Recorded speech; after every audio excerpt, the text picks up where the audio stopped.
महीने तक आशा की मनोवृत्तियों की जगाने का असफल प्रयत्न करके लाला जी ने समझ लिया कि इनकी पैदाइशी मुहर्रमी है, लेकिन फिर भी निराश न हुआ। ऐसे व्यापार में एक बड़ी रकम लाने के बाद वे उसमें अधिक से अधिक लाभ उठाने की वनिक प्रवृत्ति को कैसे त्याग देते।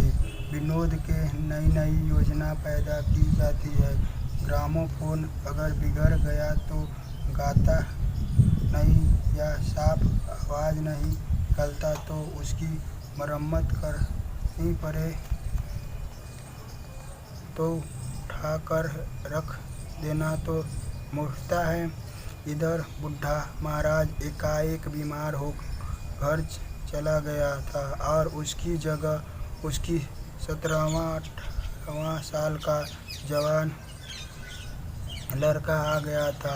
कुछ अजीब गवार था, बिल्कुल जंगर उजड़, कोई बात ही न समझता था। जितने के बनाता उतनी तरह के। हाँ, एक बात समान होती, सब के बीच में मोटे होते, किनारे पतले। दाल कभी तो इतनी पतली जैसे चाय, कभी इतनी गाढ़ी जैसे दही। नमक कभी इतना कम कि बिल्कुल फीकी, कभी इतना तेज कि नींबू का शाकीन। आशा मुंह हाथ धोकर चौके में पहुंच जाती और इन डपोर शंख को भोजन पकाना सिखाती।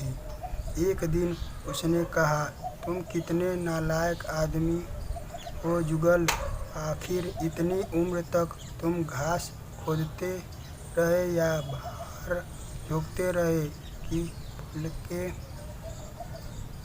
तक नहीं बना सके।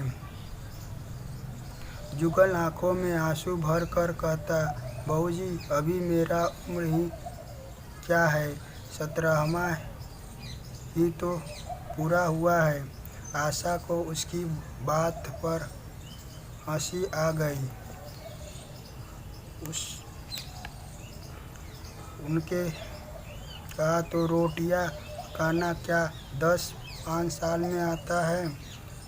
आप 1 महीने सिखा दे बहूजी, फिर देखिए मैं आपको कैसा फुलके खिलाता हूँ कि जी खुश हो जाएगा। जिस दिन मुझे फुलके बनाने आ जाएंगे मैं आपको कोई इनाम लूँगा। सालन तो अब मैं कुछ कुछ बनाने लगा हूँ क्यों? आशा ने हौसला बढ़ाने वाली मुस्कुराहट के साथ कहा, सालन नहीं, वो बनाता है। अभी कल ही नमक इतना तेज था कि खाया न गया। मसाले तो कच्चाद आ रही थी। मैं जब सालन बना रहा था तब आप यहाँ कब थी? अच्छा, तो मैं जब यहाँ बैठूँ हूँ तब तुम्हारा सालन बढ़िया पकेगा। आप बैठे रहती है तब मेरी अक्ल ठिकाने रहती है। आशा के जुगल की इन भोले बातों पर खूब हंसी आ रही थी। हंसी के रोकना चाहती थी पर वह इस तरह निकली पड़ती थी जैसे भरी बोतल उड़ेल दी गई हो। और मैं नहीं रहती तब तो आपके कमरे के द्वार पर जा बैठता हूँ, वहाँ बैठकर अपनी तकदीर को रोता हूँ। आशा ने हंसी को रोक कर पूछा, क्यों रोते क्यों हो? यह न पूछिए बहूजी, आप इन बातों को नहीं समझेगी। आशा ने उसे मुंह की ओर प्रश्न की आंखों से देखा। उसका आशय कुछ तो समझ गई पर इन समझने का बहाना किया। तुम्हारे दादा आ जाएंगे तब तुम चले जाओगे। और क्या करोगा बहूजी? यहाँ कोई काम दिलवा दीजिए तो पड़ा रहूँगा। मुझे मोटर चला सिखवा दीजिए, आपको खूब सैर कराऊँगा। नहीं नहीं बहूजी, आप हट जाइए, मैं पतीला उतार दूँगा। ऐसे अच्छी साड़ी है आपकी, कहीं कोई दाग पड़ जाए तो क्या होगा। आशा पतीला उतार रही थी। जुगल ने उसके हाथ से सी लेनी चाहिए। दूर रहो, पर फुहर हो तुम हो ही। कहीं पतीला पाँव पर गिरा ली तो महीनों जीओगे। जुगल के मुख पर उदासी छा गई। आशा ने मुस्कुरा पूछा, क्यों मुँह क्यों लटका गया सरकार का। जुगल रुआस होकर बोला, आप मुझे डांट देती है बहूजी, जब मेरा दिल टूट जाता है। सरकार इतना ही घूरे, मुझे बिल्कुल ही दुख नहीं होता। आपकी नज़र कड़ी देख कर मेरा खून सर्द हो जाता है।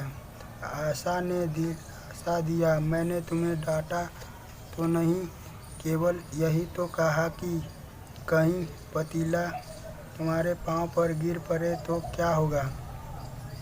हाथ ही तो आपका ही है, कहीं आपके ही हाथ को छूट पड़े तो। लाला डंगामल ने रसोई घर के द्वार पर आकर कहा, आशा जरा यहाँ आना, देखो तुम्हारे लिए कितने सुंदर गमले लाया हूँ, तुम्हारे कमरे के सामने रखे जाएंगे। तुम यहाँ धूप में क्यों हलाकान होती हो। इस लड़के से कह दो कि जल्दी महाराज को बुलाए, नहीं तो मैं कोई दूसरा आदमी रख लूँगा। महाराजों की कमी नहीं है, आखिर कब तक कोई रियायत करे। गधे को जरा भी तमीज नहीं आती। सुनता है जुगल, लिख दे आज अपने बाप को। चूल्हे पर तवा रखा हुआ था। आशा रोटियां बेलने में लगी थी। जुगल तवे के लिए रोटियां का इंतजाम कर रहा था। ऐसे हालात में भला आशा कैसे गमले देखने जाती। उसने कहा, जुगल रोटियां टेढ़ी मेढ़ी बेल डालेगा। लाला जी ने कुछ चिढ़कर कहा, अगर रोटियां टेढ़ी मेढ़ी बेलेगी तो निकाल दिया जाएगा। आशा अनसुनी करके बोली, 10-5 दिन में सीख जाएगा, निकालने की क्या ज़रूरत है। तुम आकर बतला दो गमले कहाँ रखे जाए। कहीं तो हूँ, रोटियां बेलकर आ ही जाती हूँ। नहीं, मैं कहता हूँ तुम रोटियां मत बेलो, आप तो खामोखा जिद करते हैं। लाला जी सन्नाटे में आ गए। आशा ने कभी इतनी रुखाई से उन्हें जवाब न दिया था, और यह केवल रुखाई न थी, इनमें कटुता भी थी। लज्जित होकर चले गए। उन्हें कोई कैसा क्रोध आ रहा था कि इन गमलों को तोड़कर फेंक दे और सारे पौधे को चूल्हे में डाल दें। जुगल ने में स्वर कहा, आप चली जाइए बहूजी, सरकार बिगड़ जाएंगी। बको मत, जल्दी जल्दी के सेको, नहीं तो निकाल दिए जाओगे। और आज मुझसे रुपया लेकर अपने लिए कपड़े बनवा लो। भिखमंगों की सी सूरत बनाए घूमते हो, और बाल क्यों इतना बढ़ा रखे हो, तुम्हें नाई भी नहीं चुभता। जुगल ने दूर की बात सोची, बोला, कपड़े बनवा लूँ तो दादा को हिसाब क्या दूंगा। अरे पागल, मैं हिसाब मैं नहीं देना पीऊँ, मुझे से ले जाना। जुगल का पन की हंसी सा, आप बनवाइए जो। अरे यार, लंबा प्रोसेस।